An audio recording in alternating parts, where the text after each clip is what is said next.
મથુરાનું રાજ છે ને શત્રુઘ્નને સોંપાયું. શત્રુઘ્ન મહારાજ આખી પ્રવાહી પરંપરા, સૂર્યવંશી પરંપરા પહેલા ત્યાં મથુરામાં હતી. પછી સમયાંતરે કાળ બદલાયો, સમય બદલાયો અને એ પછી ચંદ્રવંશીય રાજાઓના રાજા.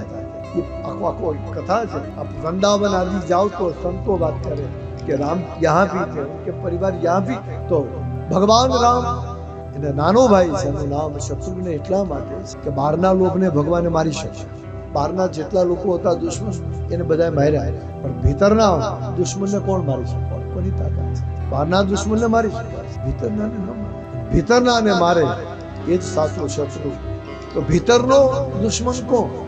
ભીતરનો દુશ્મન ઉસી કા હે ભીતરનો દુશ્મન. અયોધ્યાનો કોઈ હોય ને તો એ મંથરા છે. મંથરાને કોણે મારી? બોલે શત્રુઘ્ન. ભીતરના લોભને મારે એ જ સાચો શત્રુ. ભીતરના લોભને મારવા, અંદરના શત્રુને મારવાની વાત. જે અંદરના શત્રુ કોણ? કામ, ક્રોધ, લોભ, મોહ. આને મારવાની વાત તુલસીએ કરી. બાબાજી કહેતે ભીતરના લોભને મારે એવા આ શત્રુ છે. એટલે આનું નામ શત્રુઘ્ન રામ. તમામ લોકોએ જય જયકાર કર્યો.